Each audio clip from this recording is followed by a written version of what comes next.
nothing like the sound of Carolina hoofbeats. Riding down the trail under a big blue sky and pine trees. Sitting high in the saddle, nothing else matters. My feet in the stirrups, I'm so happy.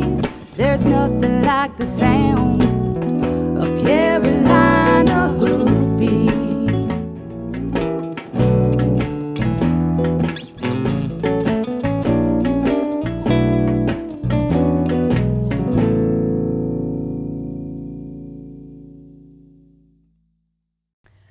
From all of us at Carolina Hoofbeats TV, I hope you had a very Merry Christmas, and I'd like to wish you a happy and prosperous New Year. Thank you for watching our show, reading our magazines, and visiting with us at all the area events. It's hard to believe that in February we'll be wrapping up 2 seasons of Carolina Hoofbeats TV. And over that time, we've been able to meet some amazing people. And I've been very fortunate to combine 2 of my passions, journalism and horses, into a career. I'd also like to thank our sponsors because they have believed in our show, advertised with us, and helped us to build the equine industry. So now stay tuned and let's take a look back at 2 seasons of Hoofbeats TV. Jerry King of Jerry King Training has become, over the years, a person that I'm proud to say I can call my friend.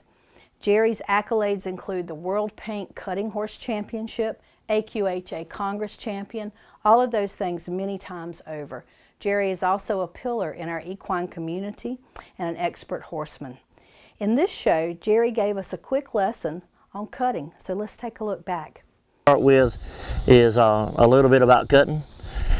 Cutting at a show, we have 2.5 minutes to do what we're going to do. In a cutting situation, we work square. We have 2 people holding the herd where they're still. We have 2 people that moves the cow out in front of us. At home, when we're turning the horses to make our cows last longer, we put our cows in the middle of the pen versus on the side. Allows that cow to have more freedom to move around, makes the cow last longer. We don't use up cows in a short distance, plus it takes the pressure off of these horses to where they don't feel so much pressure. So you'll see me occasionally, since we're going to show this weekend, I may tune on him to be sure he stays sharp. You watch this horse watching that cow, his job is to mimic that cow's moves.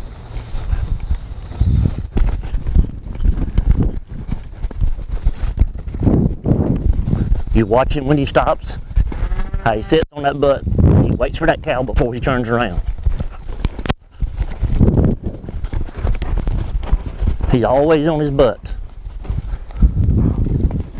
So he waits on that cow. So he gets drawing back, that cow's thinking, he's like, okay, I'm backing up here, I'm ready for you.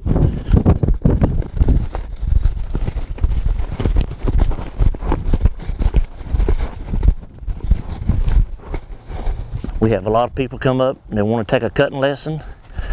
We welcome anyone that wants to come try cutting to come over and join us and try it. If you try it, I guarantee you'll have a smile on your face when you get through.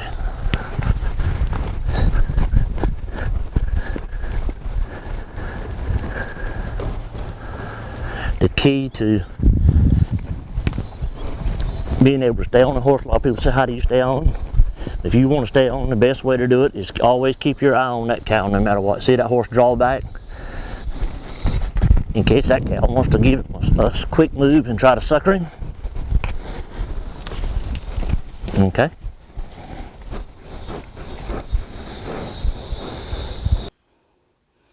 I had an opportunity to meet Will Fodry. Will Fodry is on the U.S. Olympic team. He's a 3-day eventer. He's competed all over the world, an expert horseman and a wonderful person. So let's take a look back at this amazing athlete and what Will's career has been like. When you're looking for a 3-day eventing prospect horse, what do you look for generally? You know, if you walk down the barn aisleway and you look at all the different horses, there's not one really signature stamp of a horse I have. Their brain is really important to me. Do they have a trainable brain? Right. Do they try hard? Obviously, the thoroughbreds, I'm a huge advocate of the thoroughbreds, and with the sport, how the sport has changed in the last 10 years, and it's gone, you know, a lot of people have gone to the more warm blood type horses so that they get better marks in the dressage, but they have to be able to gallop. And so I look for a good brain, a really good gallop. I like, you know, good paces, 3 good paces, and a kind eye would be the biggest things I look for. A kind eye is always a nice Yeah, thing I think to that's have. in any horse sport. Definitely. And Gavilan Farms here, tell us about what you do here. I bought this farm in 2008, and it was a little bit of a blank page, and so I got to come in and really design. I had worked in a lot of top barns throughout the country, and I got to take a piece of each barn that I had worked in to then create my own. And so I'm really proud of it here. It's very horse friendly. That's our main focus, is the horses. And so we've got 17 stalls and 16 paddocks, and we've got a great facility across the street that is owned by an LLC that is part of the training facility here that I manage over there. And so my goal with Gavilan Farm is to be one of the top training places in the world. And you know, you always see things that you can want to do and add to and change, and so it's never a finished product, but it's a product that is always evolving, and I'm really proud of it. I get a chance to go in a lot of barns around the country doing the magazine and the television show, and of all the places that I've been, your facility is the most workable, usable place I've ever seen. And I have many ideas that I'm stealing from my own place at home as soon as I can. But I mean, it's just laid out so smart. You can really tell that you've put a lot of thought into it. Well, thank you, and that's a huge compliment. And Paul and Tammy Thurston of Thurston Quarter Horses were a remarkable duo. They're a husband and wife team. They both are competitors. They both have won the American Quarter Horse Congress many times over, Paul in Western Pleasure and Tammy in Hunt Seat. Tammy also is the Executive Director of Equine Sciences over at Martin Community College. So let's take a look back at that wonderful show where they teach us about Western Pleasure and Hunt Seat. Tammy, this horse is absolutely beautiful, and I know that I like him, and his looks put together well, but I really don't know much about conformation. Explain why he's good for this discipline. Absolutely, I'd be glad to. And you bring up a really important point, because, you know, this horse, we saw him move around and it was so nice, and he's very natural. And that's why you like to watch him, because it's not something that we had to teach him. We had to get him broke to do the commands, but he's so natural. And the reason it is, a big part of that has to do with his conformation. They talk about form follows function. And, you know, the thing that makes this horse so pleasant to watch, and the front leg steps forward the way we like it to, the hind leg comes forward like we like it to, is a lot of how he's built. He's got a really nice shoulder angle. A horse that has a very steep shoulder angle, they might pick their legs up and not be able to stride out and be very marchy. He's got a nice slope to his shoulder where he's able to extend that shoulder and take a full step. And but it's not such a deep slope that he's huge strided and would be way too big to be able to go the speed that we would need him to. His neck ties in. Like, you can see him standing here. Like, this horse, you know, he probably came out of his mama with his head level. You know, that's where he's comfortable holding his head and neck. And his neck ties in. It doesn't tie in too low.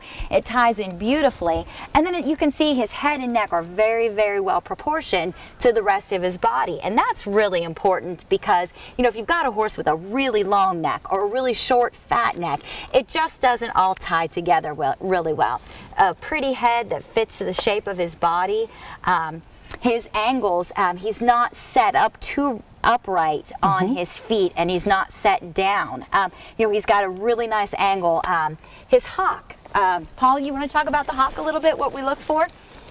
For me, the hind end is one of the more important parts of the horse.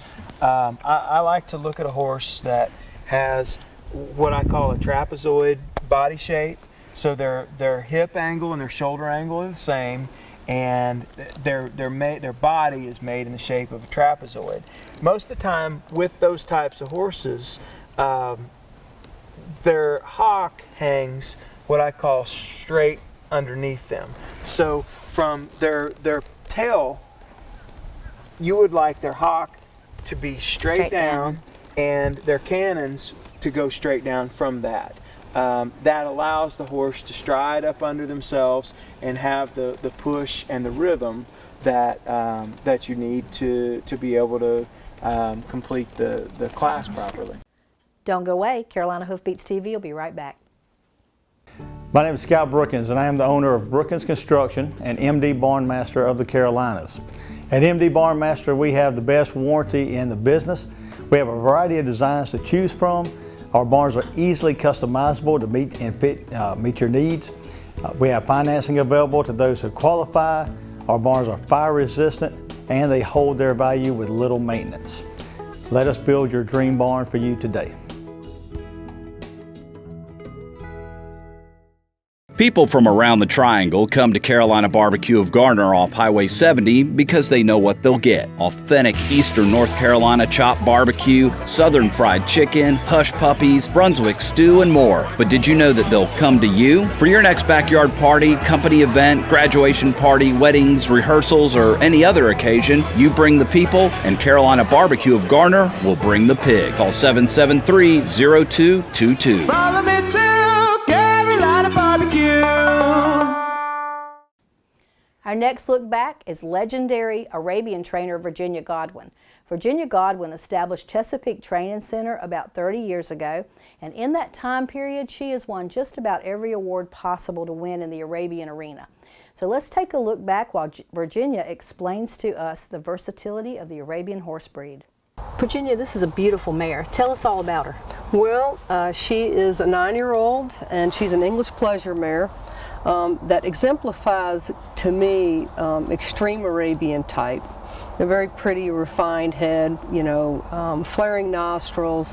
For a mare, she's supposed to have large ears, and she certainly has those, but she also has a beautiful eye, and that is one of the characteristics, especially the Arabian horse, that they have a very, very big eye, you know, and a very refined and dishy face, and you know, she's got a very pretty, you know, swanny neck, and most of the horses will come in either dark bay, probably 3 different shades of bay, dark gray, or black. Okay. Or chestnut. All right. And she said she's used for English horse. Yes. So what do you look for? Do you look for the chest or the legs to be Well, you know, most strong, of the English horses, you know, what we look for, or what I look for, is that the neck has to come up very high out of the chest and very high out of the wither. They need to be fairly short backed. Right. She has a very nice hip, and it slopes off, you know, it's not level, and she has a beautiful, beautiful tail and beautiful tail carriage. And most of the horses in the performance divisions, their tails have to drag the ground. Okay. Because they're going to lift it, they're going to be what we call very gay-tailed, and we want as high as they lift it for it to still touch the ground. Very beautiful. It was such an honor to visit with the Raleigh Mounted Police. I have so much respect for our law enforcement folks and deeply appreciate that they put their lives on the line every day just because we need them. This particular segment patrols areas that would be really hard to reach with a car or on foot, places like our parks, our jogging trails, and our downtown areas. So join me now and let's revisit the Raleigh Mounted Police Department and their trusty equine partners. Another wonderful thing that this unit does for the city of Raleigh and for the citizens is they do a lot of public events. John, can you tell us about some of the events that you guys do? Some of the public events we do are a lot of community events where if there's different communities throughout the city that have block parties or things of that nature, we'll come and stand by and provide our presence and allow an opportunity for people to come up and talk with us, whether they have police questions or horse questions, and let them pet the horses as well. Right. We also do some church events with and as well as daycare events for kids, and we talk to the kids there, and students, college students. We have sometimes they have programs and stuff where we'll talk to the college kids if they have a project about police horses and what they do, and we'll talk to them about what we do at those as well. Okay. Be gentle. Yeah. Yes, you can. Come here. He won't hurt you. He gave you a little kiss. Come here. Right here. Isn't he beautiful? Yeah, he's grown his winter coat now. Yeah. What a beauty. This is Zeus. In the world of large animal rescue, there is no one more respected or well known than Rebecca Hermanis. Rebecca holds a PhD. She's an officer in the U.S. Army, and she travels the entire world to assist and train in large animal welfare. From elephants to horses, Rebecca has rescued them all. So now join me, and let's take a look back while Rebecca gives us a little training. Okay. What we're going to do is I'm going to teach you how to put a forward assist on a horse. All right. And we're going to approach him at the shoulder. Uh-huh. Of course, he's a standing horse. Right. And he's being a very good boy. And what we're going to do is we're going to approach him on the left. We're going to pet him with a strap. He's actually seen these straps before, but it's strangers approaching him, and he's a little worried. He says, "Whoa, what is that? What are they going to do?" So what we're going to do is I'm going to stand on the other side and talk to you, and we're going to put this over his wither and down and between his legs and come out from the front of his legs. Okay. What you just did was you put what's called a simple forward assist on the horse, and notice at this point he's only had this on him one time before. Step back a little bit and I'm going to see what he does when you put a little bit of pressure. So he already got the idea. Good He's like, job. "Oh, that's all I got to do is just walk forward a little bit." Come on, baby. All we did was we allowed him to use his legs. It makes no sense if you were in a hole and I'm trying to pull you out to tie your legs together and then say walk out. Especially something heavy, you want him to help you. Exactly. So we're letting him help himself, and the best thing is, let's just say he decides we got him out at this point, and he decides to be stupid. So you just let go. Just drop it. Okay? And so what I'm going to do, get out of the way. I'm going to let him walk out of it and figure it out. And as he comes around me, I might take it and just throw it, and he's free. Right. I'd heard of Martin Black, but I really didn't know a whole lot about him. I had an opportunity to go to a clinic that he was doing over in Oxford hosted by Jim Thomas, and I had a chance to sit down with Martin and learn a whole lot about his teaching, his philosophy of training horses, and I gained a tremendous respect for his technique. Martin Black is a very unique individual, and he has a lot of insight into how horses think and how they communicate and how that can help us as horsemen and women to be better horsemen. So let's take a look back now at my visit with Martin Black. We're here with Martin Black, and Martin's based out of Idaho, and he's here in Oxford, North Carolina today doing a horsemanship clinic. So I noticed that you were teaching the folks out there a backing exercise. What was the purpose of that, and what were they doing exactly?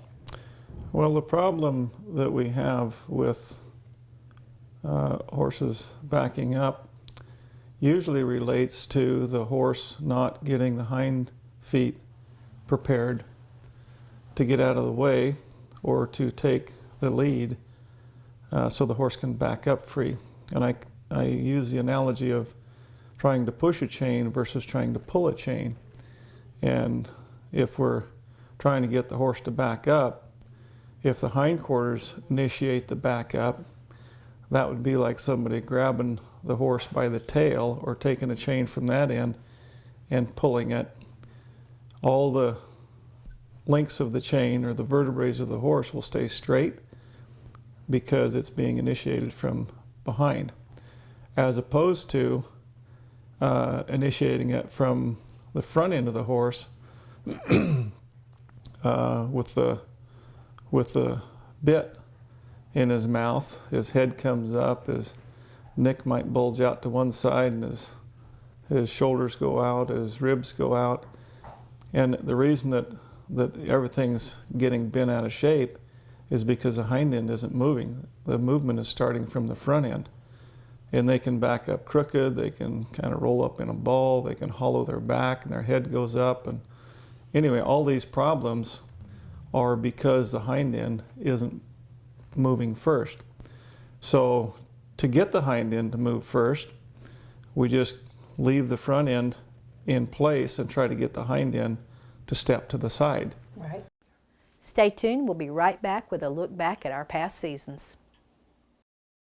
You know, you don't need a PhD in tractorology to understand that more power is a good thing.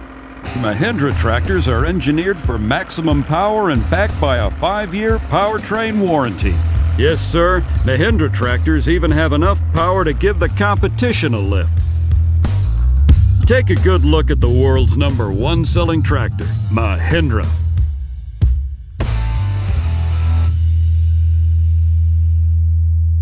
This is Paul Dunn from Mule City Feeds. We've been delivering horse feed to Eastern North Carolina since 1981.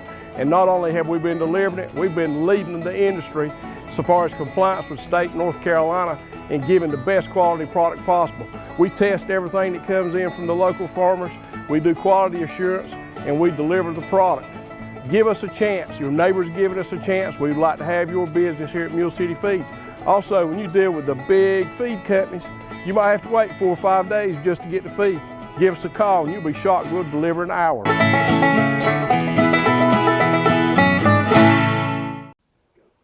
Jan Clifford and the group over at Horsepower do amazing things with people that have physical and mental disabilities. Jan and her staff of volunteers literally perform miracles every single day. Volunteers like Isidore Morrow guarantee the success of this program, and the work that they do will leave you with tears of joy rolling down your cheeks. So let's take a look back at Horsepower. Good. Okay. So do you remember what I told you that we were going to be working on today? Balance and strength. Good. Okay. So the first thing that I'd like for you to do, good, you got nice straight back, you have your heels down, you have your hands in good position. Okay, so one of the things that we do for balance is weaving back and forth, right? So I'm going to ask you to come bring your horse, Tyler, over to these 2 cones.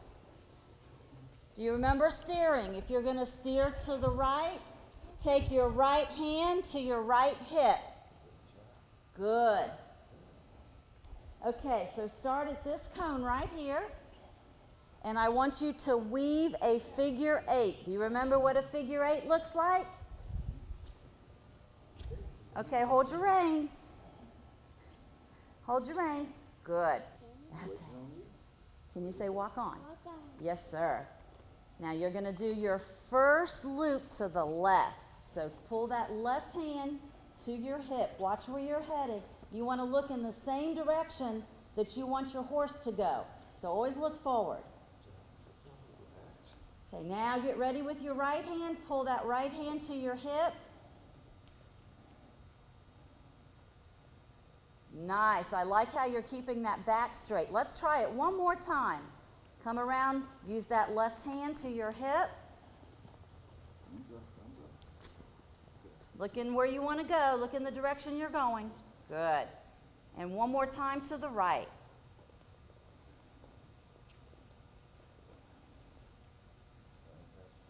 And when you get to the center, facing me, whoa. Nice. Okay. So from wheelchair back to the saddle, the amazing Elizabeth Lentz is an inspiration to us all. She's definitely one of the most positive, vibrant people that I have ever met. Her life was completely shattered after a horrible accident that left her in a wheelchair, but ever determined, she decided that she would ride again. Her story will leave you breathless, and the amazing Trent Benton's willingness to take her request on, train her horse, and help her to ride again is a true testament to Trent's skill, patience, and diligence. Many trainers had turned her down. Trent and his wife Pat own and operate Stars Peak Valley Ranch, and they all hold a special place in my heart. So let's take a look back. I'm excited to see you ride. I mean, that's amazing because that gives you back all your mobility at one whack. It does. You know, I love my wheelchair. I love my mobility, but when I am on that horse, I have legs again. I can run. I can jump. I am so free. And it doesn't matter. It doesn't matter what happened almost 6 years ago. I am on a horse and I'm free. Right. Yeah. Come on.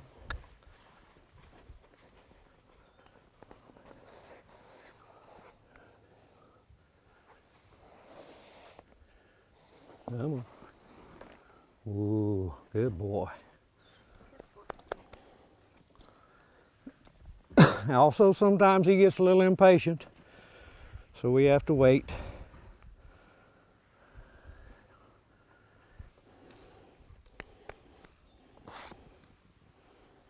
Can you get around here, girl? Yep.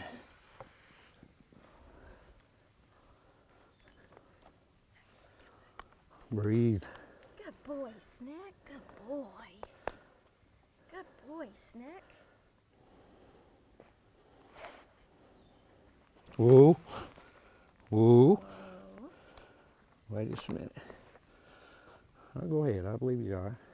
Okay. Just be ready. Okay. He decides he's in a hurry.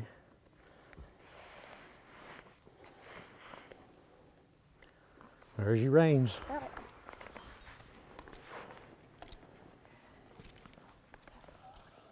Same routine you do at home, a little bit of flexion before you ride off. It helps them be more comfortable. A name synonymous with wild Mustangs has become Mary Miller Jordan. It has been such a pleasure to know Mary, to watch her career blossom and grow, and she has literally become a national sensation right before my eyes. Mary began with a win on national television show America's Favorite Trail Horse. Moving from there to the Mustang makeovers, had a Breyer horse model made after one of her horses, has become an author of children's books, appeared on Nat Geo Wild, and so much more.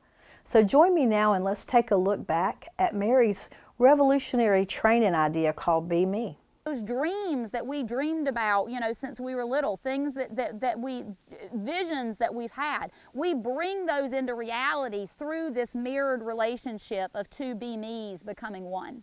So Be Me is just, it's not just about me being me, it's about you being you and everybody being themselves and being the perfect version of themselves. I hope you enjoyed today's show with a little look back at some of the fabulous people that I've had the opportunity to meet and bring into your homes so that you could find out more about them too. And I hope you'll join me next week when we look at some of the most wonderful events that we've covered over the past 2 seasons, as well as find out what it means to be part of something much bigger. Till next week.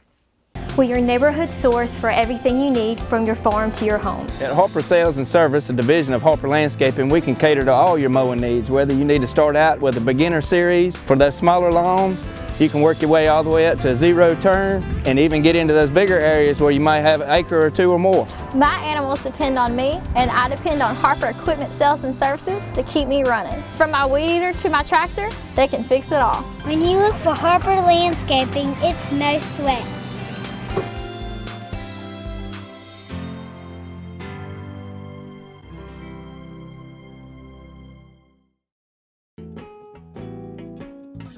Sitting high in the saddle, nothing else matters. My feet